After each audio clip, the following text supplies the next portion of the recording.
여러분, 기독교의 개혁은 언제 본격적으로 이루어지기 시작했을까요?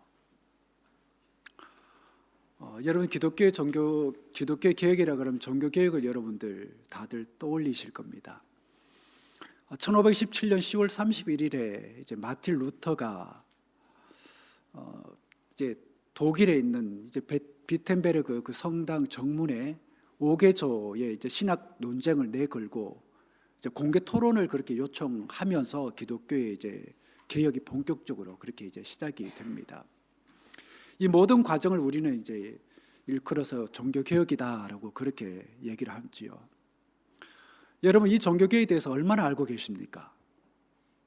보통 종교 개혁 많이 부패해서 말씀해 보라 그러면 일반적으로 사람들은 중세 교회가 많이 부패하고 또 타락한 결과 그 반대 작용으로 일어난 게 바로 종교 개혁입니다. 그 정도로 여러분들 알고 계실 거예요.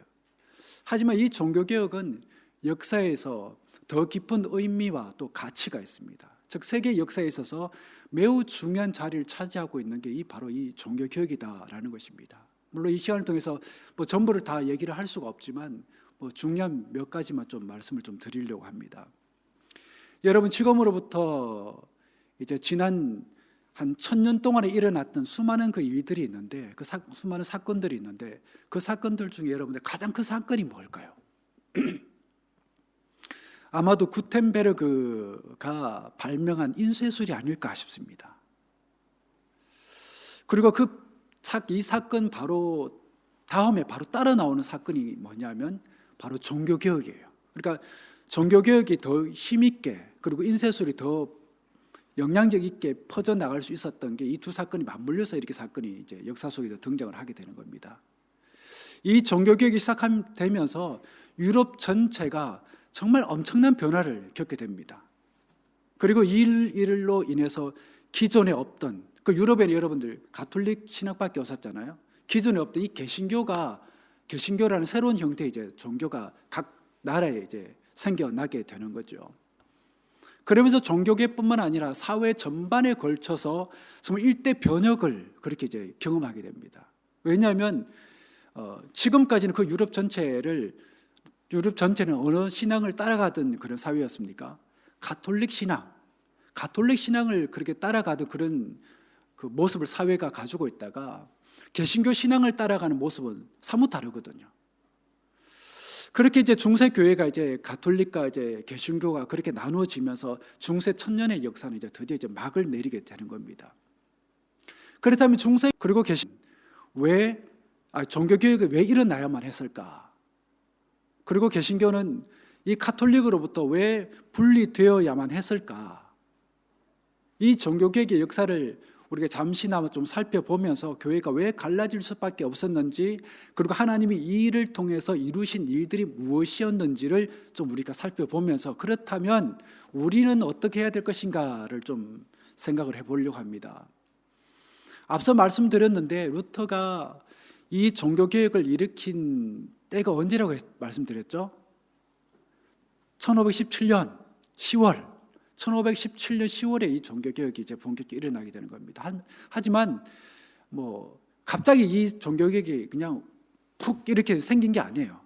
그런 전조증상들이 사회 전반에 이제 쭉 이렇게 오다가 이게 어떤 물꼬를 만나서 콱 이렇게 이제 터지게 되는 이제 경우입니다. 그러니까 이 종교개혁 그 이전부터 이미 시작되었다라는 것입니다. 그리고 루터가 지금 가지고 나오는 이 문제들 역시 그 이전부터 심각하게 이미 논란이 되어져 있던 그런 것들이었습니다. 여러분, 그 대표적인 것들이 뭐가 있을까요? 그 사회, 그러니까 종교와 연결돼서 가지고 있었던, 그러니까 루터가 바라볼 때 정말 심각하다, 이거는 다른 그 어떤 것보다 더 문제다라고 여겨지던 그게 여러분들 뭘까요? 가장 먼저는 여러분들 성경의 권위입니다. 성경의 권위. 그리고 구원의 문제. 그리고 교황의 권위와 면죄부 이런 것들입니다. 이것들은 여러분들 그 당시를 대표하는 대표적인 문제들이었기 때문에 결코 작은 문제라고 할 수가 없습니다. 왜냐하면 교회의 본질, 교회의 근본과 그리고 존재 이유, 그리고 교회가 존재하는 그 목적과 관계된 것들이 있기 때문에 작은 문제라고 할 수도 없고 우리가 쉽게 다룰 수 있는 그런 것들도 아니다라는 것입니다. 이렇게 중요한 것들이 이 정문제가 되었을까요? 교회가 이 정치와 결탁하고 엄청난 부를 소유하게 되면서 그리고 권력을 소유하게 되면서 그 중요한 것들이 세속적으로 변질이 되어져 버렸기 때문입니다. 예를 들어서 여러분들 예배와 신앙이 형식적으로 변해갖고 성례도 우리가 알고 있는 우리 개신교에서 하고 있는 뭐가 있죠 여러분들? 세례 또 성찬 이게 두 가지 있죠. 근데 가톨릭 가면 7성례전이라고 7가지가 있습니다. 그러니까 모든 사람이 태어나면서부터 죽음에 이르기까지 그 7성례전에 따라서 다 인생을 그렇게 만들어 놓은 거예요. 그런 과정 중에서 사람이 결혼하는 것도 성례가 되고 사람이 죽는 것도 성례가 돼버린 겁니다. 이렇게 되면서 신부와 이제 성도들 간에 그러니까 믿는 자들 간에 그 격차가 하늘과 땅만큼의 격차로 그렇게 벌어지게 되었고 신부들의 도덕적인 타락은 이루 말할 수 없는 지경까지 이르게 이제 됩니다. 이런 모습들이 다 종교개혁의 이제 원인이 이제 되었던 거죠. 아울러서 사회 환경에 큰 영향력을 끼치게 됩니다. 이게 여러분 무슨 말인가 하면 여러분들 인문학 공부하면서 공부해 보셨겠지만 이탈리아에서 어떤 운동이 그때 대대적으로 일어납니까? 사람이 이성을 깨우는 르네상스 운동이 대대적으로 일어나잖아요. 그 일을 통해서 사람들이 각성을 하게 되는 겁니다. 그러면서 이제 교회 권위에 의존했던 그 삶의 패턴에서 이제 벗어나서 이성적으로 뭔가를 생각하고 판단하는 흐름과 신앙의 모습들이 이제 막 번져 나오게 되는 겁니다. 우선 이 종교개혁을 이끈 루터라는 사람이 어떤 인물인지 우리가 좀 알 필요가 있는데 이 루터는 독일에서 태어나요. 독일에서 태어나고 그의 아버지는 광산업에 이제 종사를 하고 있었고 어머니는 신앙이 꽤 깊은 그런 사람이었습니다. 그의 집이 이렇게 가난했기 때문에 아버지는 자식한테 이제 그러니까 루터한테 이렇게 기대하는 거죠. 네가 크면 정말 법관이 되었으면 좋겠다. 그런 기대를 가지고 있었어요. 그런데 루터는 자기 속에서 일어나고 있는 그 종교적 열망 때문에 아버지가 바라던 그 법관을 포기하고 수도원에 들어가서 24세에 신부가 됩니다. 그로 하여금 법관이 되는 것을 포기하고 신부가 되게 한 결정적인 한 사건이 있었어요. 그 사건이 뭐냐면 친구와 함께 어느 이제 마을을 지나가고 있는데 때마침 그때 막 하늘에서 벼락이 굉장히 많이 치고 있었어요. 벼락이 막 치는데 갑자기 친구가 그 벼락에 맞아서 죽어버립니다. 얼마나 두려웠겠습니까? 친구가 죽었으니까 나도 죽을 수 있겠다라는 생각이 든 거죠. 그래서 하나님께 기도합니다. 하나님, 이 상황 속에서 나를 살려주면 제가 신부가 되겠습니다라고 약속을 하고는 그 일을 통해서 그 약속을 지키기 위해서 수도원에 들어가서 이제 신부가 이제 되게 되는 겁니다. 그 이후로 그는 주로 이제 대학에서 이제 신학을 강의를 하게 되는데 강의하는 내내 그의 마음 가운데에서 해결되지 않은 문제가 있었습니다. 그래서 그걸 영적으로 굉장히 이제 고민을 하게 되는데 그 고민은 뭐냐면 사람이 어떻게 하면 구원을 받을 수 있을까 하는 겁니다. 구원에 대한 문제였어요. 이건 기독교의 본질에 관련된 문제이고 이 질문에 대해서 어떤 답을 내리느냐에 따라서 여기에 연결되는 기독교의 모든 활동들 역시 달라질 수밖에 없습니다. 여러분들이 아시는 것처럼 그 당시 이 가톨릭에서는 사람들이 구원받기 위해서는 뭐가 필요하다고 얘기했습니까? 뭐를 가르쳤어요? 선행을 가르쳤습니다. 선행을 통해 사람이 구원을 받을 수 있다고 굉장히 얘기를 많이 했습니다. 하지만 그는 아무리 노력해도 그 마음 가운데에 그 어떤 구원의 확신이 들지가 않습니다. 그러던 중에 수도원 생활 7년째 되던 계단의 로마를 이제 방문하게 되는데 거기서 그는 그 성당의 계단을 무릎팍으로 걸어 올라가기 시작합니다. 왜 그러냐면 고행을 통해서 마음 가운데서 죄된 것들이 일어나고 그 구원의 확신이 들지 않고 굉장히 고뇌하니까 그런 고통을 통해서라도 구원에 이루고 싶어서 구원의 확신을 가지고 싶어서 그것을 그렇게 했던 겁니다. 하지만 여러분들 그 고행을 통해서 그 마음 가운데 해결되지 않는 구원의 문제가 여러분들 해결되었을까요? 그런 고행을 함에도 불구하고 그 마음 가운데에 정말 가득하게 임하길 원했던 그 구원의 확신이 마음 가운데 들지가 않는 겁니다. 그러다가 로마서를 연구를 하게 됩니다. 로마서를 연구를 하다가 로마서 1장 17절의 말씀을 통해서 자신의 삶과 기독교 흐름 전체를 바꾸는 엄청난 경험을 이제 하게 되는 거죠. 오늘 우리가 함께 읽었던 말씀인데 17절 말씀 우리 함께 다시 한번 읽어볼까요? 시작. 복음에는 하나님의 의가 나타나서 믿음으로 믿음에 이르게 하나니 기록된 바 오직 의인은 믿음으로 말미암아 살리라 함과 같으니라. 이 말씀을 읽으면서 마치 망치로 뒤통수를 맞는 것 같은 큰 깨달음을 얻게 됩니다. 그렇구나. 사람이 의롭게 되는 것은, 사람이 구원을 얻는 것은 선행과 공로가 아니라 바로 예수님께서 우리를 흘려주신 그 피공로, 그 십자가의 은혜를 믿음으로 가능하다라는 것을 깨닫게 되는 겁니다. 그러면서 지금까지 해결되지 않았던 그 근본의 문제가 해결이 되는 겁니다. 그 두려웠던 마음 가운데 깃든 그 두려움들이 모두 사라져 없어져 버리는 그 경험을 하게 되는 거예요. 이 말씀은 루터의 삶을 바꾸었을 뿐만 아니라 기독교의 역사를 바꾸는 엄청나게 중요한 말씀이 되는 겁니다. 이러한 깨달음을 통해서 그는 그 당시 교회의 가르침을 전적으로 새롭게 바라보는 눈을 가지게 되었고, 그 당시 교회에 가는 그 모든 일들이 정말 복음과 성경과는 어긋난다라는 것을 깨닫게 되면서 문제가 시작하는 겁니다. 특별히 여러분들 그 여러 문제들 중에서 가장 심각했던 문제가 뭐냐면 면죄부였어요. 면죄부. 이 면죄부라는 것은 사람이 돈을 내고 죄를 해결하는 방법을 말하는 거예요. 즉 사람이 하나님으로부터 자신의 죄를 용서받기 위해서는 하나님 앞에서 하는 그 회개뿐만 아니라 선행을 통해서든 아니면 헌금을 통해서든 해야 된다라고 그렇게 가르쳤습니다. 그러다가 7세기에 이르면서 돈을 이제 주로 내는 걸로 이제 바뀌어지게 되죠.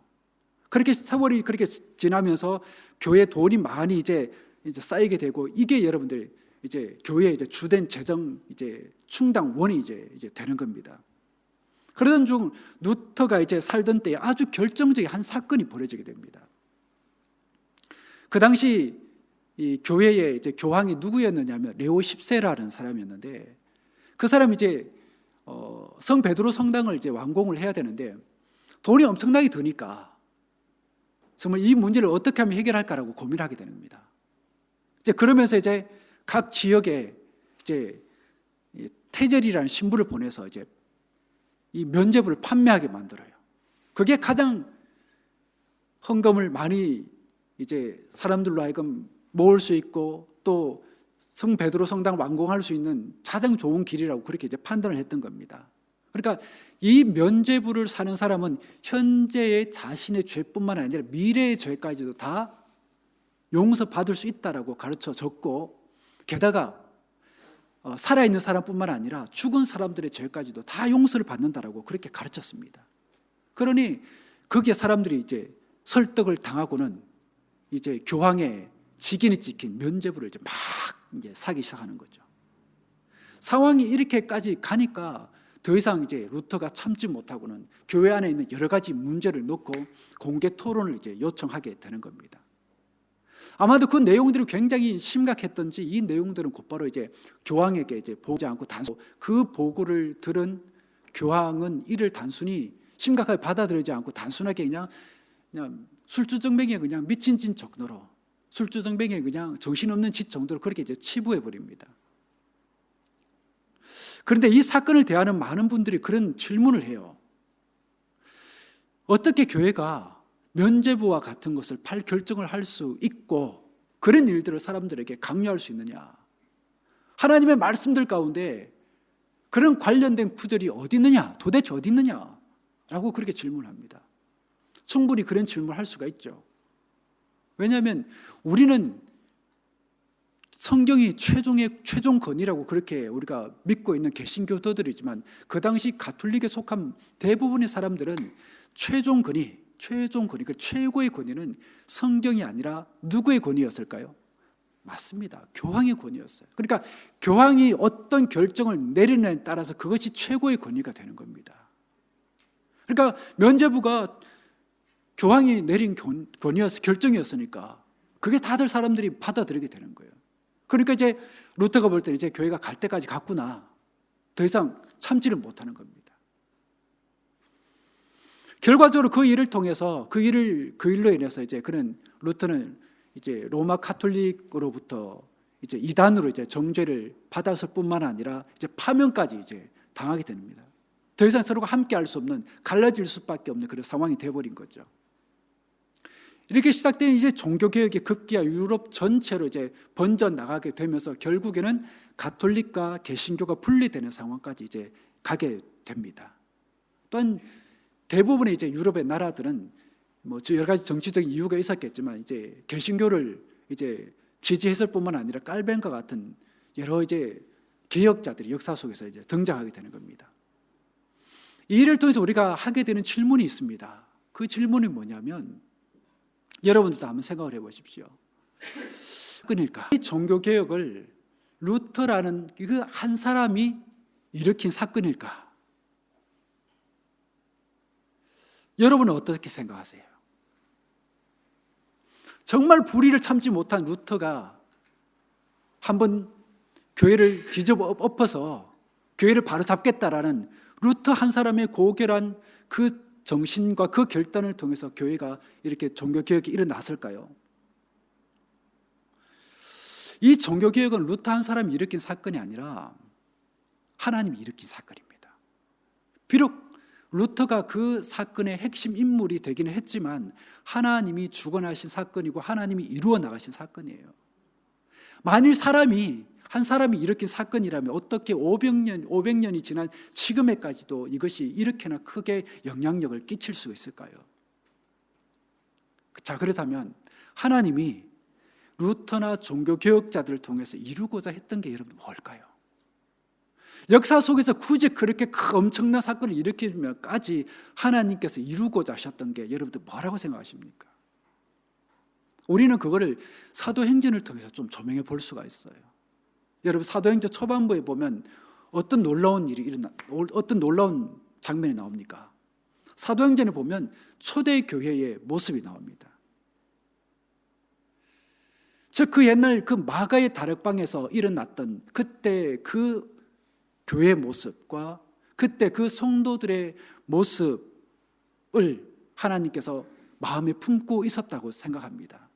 다시 말해서 여러분들 성령이 불의 혀같이 그게 모인 사람들에게 임하고 절망과 두려움 가운데 빠져나오지 못하던 주님의 제자들에게 그 죽음을 이길 수 있는 능력을 그들에게 불어넣어 주시고 성령 안에서 새로운 공동체를 이루어서 땅끝까지 가서 복음을 전하도록 한 그 교회와 성도들을 하나님께서 원하신 게 아닐까요? 교회가 세상과 결탁하고 권력이 들어오고 부가 들어오고 그러면서 교회의 본질을 잃어버리고 교회의 정신을 잃어버리고 정말 사람들에게 구원을 줘야 될 교회가 구원을 주지 못하는 그 교회가 새롭게 뒤집어지지 않고서는 역사를 품고 갈 수 없기 때문에 주님께서 징계를 내리시고 주님께서 칼을 뽑아 드신 겁니다. 루터라는 한 인물을 통해서. 자, 그렇다면 주님은 왜 초대교회를 세우셨을까요? 앞서 말씀드린 것처럼 그건 바로 생명을 구원하기 위해서입니다. 하나님의 아브라함을 통해서 시작하신 그 구원의 역사가 이 교회를 통해서 다시금 회복하기 위해서입니다. 이제는 믿는 자 한 사람 한 사람들이 다 구원의 역군이 되어서 이 땅에 믿지 않는 사람들에게 가서 그들의 영혼을, 그들의 생명을 살리는 그 사명을 감당하게 하기 위해서입니다. 다시 말해서 하나님은 교회가 1500년 전으로 돌아가기를 원했던 거예요. 다시 초대교회 성도들로 돌아가기를 원했던 겁니다. 그래서 어떻게 하라고요? 생명을 구원하는 역사를 잘 감당하기를 교회가 그리고 성도들이 되기를 하나님께서 원하시는 겁니다. 이게 바로 하나님이 그들에게 원했던 것이고 그들을 통해 이루고자 하셨던 일입니다. 이 시점에서 우리는 한 가지 질문을 하게 됩니다. 자, 그렇다면 지난 역사는 우리가 어떻게 받아들여야 될 것인가? 즉 이 종교개혁이 일어나기 전 정말 1500년간 교회에서 일어났던, 교회가 했던 그 모든 역사들을 우리가 어떻게 되는 것이냐. 다시 말해 기독교가 로마의 국교가 되어지고 많은 나라에 기독교 복음을 전하고 그리고 기독교 문화가 발전하고 정말 찬란한 교회 건물들이 세워지고 신학이 발전하는 그 모든 것들을 우리가 어떻게 받아들여야 하고 또한 이 모든 일들이 하나님의 역사와 정말 무관한 역사들인가 하는 질문들을 우리가 해보게 된다는 것입니다. 이 질문에 대한 단서를 우리는 되는 겁니다. 여러 이제 종교 개혁자들이 부르짖었던 세 가지 모토를 통해서 우리가 발견하게 되는 겁니다. 여러분 그 세 가지 모토가 뭡니까? 뭐지요? 우리가 종교 개혁의 후손들이라면 이 정도는 우리가 알고 있어야 됩니다. 오직 믿음, 오직 은총, 오직 성경. 물론 또 그 외에 또 몇 가지 얘기하는 사람도 있긴 하죠. 이게 정말 중요한 세 가지 모토가 되는 겁니다. 즉 구원은 믿음과 은총과 성경을 기초로 해야 된다라는 것입니다. 그 외의 권위가 아니라 교황이 말을 했다고 해서가 아니라 성경이 그것을 근거로 해주느냐, 성경이 받쳐주고 있느냐, 성경에서 하나님께서 어떻게 말씀하셨느냐, 주님께서 어떻게 말씀하셨느냐, 주님께서 우리들에게 가르쳐주신 그 정신이냐, 그런 것이 중요하지 교황이 어떤 말을 했다고 해서 그게 최종 권위가 될 수가 없다라고 얘기를 하는 겁니다. 이러한 교회의 근본 내용은 수천 년의 세월이 흘러도 변할 수가 없습니다. 즉 교회는 믿음과 은총과 말씀으로 이 땅의 구원의 역사를 위해서 세워진 하나님의 기관이라는 거예요. 그렇기 때문에 교회가 아무리 엄청나게 커지고 외형적인 모습이 화려해진다 하더라도 이런 근본 정신에서 벗어나게 되면 하나님으로부터 어떻게 될 수밖에 없는 겁니까? 구약에 나타나고 있는 모습처럼 외면당할 수밖에 없고 거부당할 수밖에 없다는 것입니다. 왜냐하면 교회가 가지고 있는 그 근본 정신이 구원의 사명을 잃어버리기 때문에, 포기했기 때문에 그렇습니다. 여러분 사람은 떡으로만 살 수가 없습니다. 더 엄격하게 말하자면 사람은 떡으로만 사는 존재가 아니라 하나님의 말씀으로 살아가야 되는 존재들입니다. 하나님의 구원 역사는 세상적인 방법이나 인간적인 방법으로 되는 것이 아니라 하나님의 은총과 방법으로 이루어져 가야 되는 것입니다. 그렇기 때문에 우리 주님이 뭘 지신 거예요? 십자가를 지신 겁니다. 정말 세상적인 방법으로 이루어질 수 있었다면 사람들을 동원하고 권력을 동원하고 했겠지요. 그렇지만 주님은 그렇게 하지 않으셨습니다. 인 거예요. 하나님의 방법으로. 구약에서부터 예언된 그 방법을 우리 주님께서 성취를 하신 거예요. 앞서 살펴본 것처럼 가톨릭 교회는 세상과 결탁하면서 세상에 있는 그 어떤 것을 교회 안으로 끌고 들어왔습니다. 즉 세상에 있는 많은 사람들에게 정말 큰 영향력을 미치는, 세상의 모든 사람들이 가지기를 원했던 그 세상적인 가치들을 교회 안을 끌고 들어왔어요. 그러면서 엄청난 부가 축적이 되어져 가고 어마어마한 명예가 소유하게 되어지고 최고의 권력을 교회가 소유하게 되는 겁니다. 그 정점에 있던 존재가 누굽니까? 교황이에요. 교황 제도가 바로 그걸 증명해 주고 있는 겁니다. 이 교황 제도의 시작은 로마의 황제 제도를 그대로 교회 안으로 끌고 들어와서 본따서 만든 겁니다. 이 제도를 통해서 교회의 권력을 교회 안으로 끌고 들어왔고 세상의 돈을 교회 안으로 끌고 들어왔으며 세상의 명예를 교회 안으로 끌고 들어온 겁니다. 그렇게 되면서 교회 안에 있는 무엇을 여러분들 잃어버렸을까요? 정말 교회가 본질적으로 가지고 있어야 될, 우리 주님께서 몸바쳐 세우신 그 교회가 소유하고 있어야 될 그 교회의 근본적인 구원에 대한 문제들이 희석되어져 버렸습니다. 저 구원을 잃어버린 것이죠. 여러분들 성경을 보시면서 세상의 황제 제도를 교회 안에 끌고 들어와서 한번 선하게 잘 다듬어 가지고 한번 사용해 봐라, 그런 말씀 구절이 있던가요? 그리고 우리의 주님, 우리를 구원해 주시고 우리의 스승 되신 주님의 모습 속에서 그런 모습들을 여러분들 발견하셨습니까? 오히려 나귀를 타고 예루살렘 성으로 들어오시는 모습과 참혹한 그 십자가를 지시는 모습, 그리고 병사들로부터 조롱을 당하시는 모습과 채찍에 맞으시는 모습, 이런 모습들밖에 없습니다. 그 어디에도 그런 정말 로마 황제의 모습은 보이지 않습니다. 그런가 하면 그 시대 때 이 로마 교회는 성경을 믿는 자들로부터 소외시켰습니다.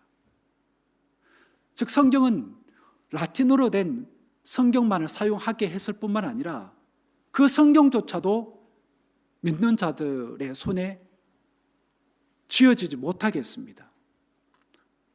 즉 신부들만 그 라틴어로 된 성경을 가질 수 있게 했고 그것을 강력한 무기로 사용하도록 했습니다. 이 또한 여러분들 로마의 황제 제도와 같은 형태로서 믿는 자들로 하여금 철저하게 누구에게 종속시키는 그런 결과를 만들었습니까? 교황에게 종속시키도록 완전히 철저하게 그렇게 만들어버린 겁니다. 그리고 예배를 한번 보십시오. 예배는 온갖 제도와 형식을 정말 치장하고는 하나님과의 그 살아있는 관계를 죽였을 뿐만 아니라 성도들이 직접 하나님 앞에 나아가지 못하도록 그 길을 막았습니다. 또한 수많은 그 성례전들을 만들어서 신앙을 형식화하게 만들었고 수많은 직제들을 만들어서는 믿는 자들을 그렇게 다스렸습니다. 이렇게 되면서 점차 교회는 형식화가 되어져 갔고 사람들의 그 두려움의 문제, 죽음의 문제를 해결하지 못하는 그 생명의 구원을 교회 안에서 빼버리게 되는, 잃어버리게 되는 그런 결과를 맞이하게 되었습니다. 여러분, 이런 교회에 어떻게 사도행전에 나오는 그 초대교회에 일어났던 그런 성령의 역사가 일어날 수 있겠습니까? 이런 교회에 어떻게 믿음의 사람들이 함께 모여서 뜨겁게 기도하고 기도할 때 방언의 역사가 일어나며 병든 자들이 치유를 받거나 믿는 자들의 삶이 변화되는 그런 일들이 일어나겠습니까? 이런 교회에 베드로가 말씀을 전했을 때 수많은 사람들이 그 말씀의 능력에 힘입어서 주님을 믿고 영접하는 구원을 받는 그런 땅이 나겠습니까? 이런 교회에 믿는 자들이 주님으로부터 부름을 받아서 땅끝까지 가서 복음을 전하는 그런 일들이 일어나겠습니까? 그렇다면 우리는 1500년이 지난 이 시점에서 우리가 왜 이 종교개혁을 생각을 해야 하고 그 종교개혁의 정신을 우리가 붙들어야 되고 그 종교개혁의 정신을 우리가 왜 지켜 나가야 될까요? 그건 생명을 구원해야 되기 때문에 그렇습니다. 무엇으로요? 하나님의 은혜로, 하나님의 말씀으로, 믿음으로 생명을 구원해야 됩니다. 이것이 살아있지 않으면, 이것이 역동하지 않으면 교회는 더 이상 교회가 아닌 겁니다. 다시 말해서 이것이 제대로 작동하는 교회라야 올바른 교회라고 할 수가 있는 겁니다. 그러기에 교회는 항상 개혁되어져야 됩니다. 교회는 눈에 보니 이 건물이 아니라 여러분 한 사람 한 사람이 다 교회잖아요. 그렇다면 여러분들이 교회라고 생각했을 때에 여러분 속에서 개혁되어져야 될, 날마다 개혁되어져야 될 그 내용들은 어떤 것들이 있습니까? 여러분 속에 생명의 감격이 있습니까? 구원받음에 대한 환희가 있습니까? 말씀 가운데 힘들어도 말씀 가운데 살고자 하는 열망함이 있습니까? 하나님을 갈망하는 마음들이 있습니까? 주변 사람들 따뜻하게 품어갈 수 있는 그런 온유함과 사랑이 여러분 마음 가운데 있으십니까? 여러분들 이를 위해서 우리는 오직 하나님만을 갈망하고 하나님의 은혜를 사모하며 우리가 아까 불렀던 찬송의 가사처럼 우리 눈에 아무런 증거가 보이지 않더라도 정말 믿음만을 가지고 늘 그 믿음의 길을 가는 우리 믿음의 사람들 다 될 수 있게 되길 바랍니다. 주님께서 우리에게 주신 이 한 주간의 삶 여러분들 어떻게 살길 원하십니까? 우리 주변에 믿지 않는 자들과 똑같이 살기를 원하십니까? 아니면 그 역사 속에서 목숨을 걸고 살기, 주님의 그 부르심에 온전하게 반응하기 위해서 성경 우리에게 가르쳐 주신 그 정신대로 살기를 여러분들 원하십니까? 여러분들 조금 힘들더라도, 조금 버겁더라도, 조금은 더디 가더라도 성경이 우리에게 보여주고 주님께서 가신 그 길을 우리가 모두 갈 수 있게 되길 바랍니다. 그 길 가다가 주님께서 우리에게 예배해 놓으신 그 하나님의 나라에 갈 수 있는 은혜가 우리 모두에게 있게 되기를 축복합니다. 기도하겠습니다. 우리 믿음의 선배들이 갔던 그 믿음의 길을 따라 우리도 늘 자신의 신앙을 개혁하며 살기를 원합니다. 우리의 심령이 개혁되지 않고는 교회가 개혁되지 않는 줄 알고 순수한 마음으로 하나님을 믿고 하나님께 은혜를 간구하며 오직 말씀에 붙들림 받은 삶을 살아가게 하옵소서.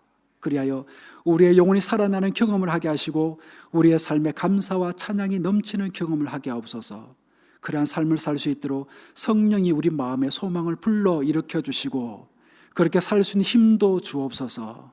그렇게 우리가 성화의 삶을 살아가며 구원을 온전히 이루게 하옵소서. 예수 그리스도 이름으로 기도드립니다. 아멘. 이제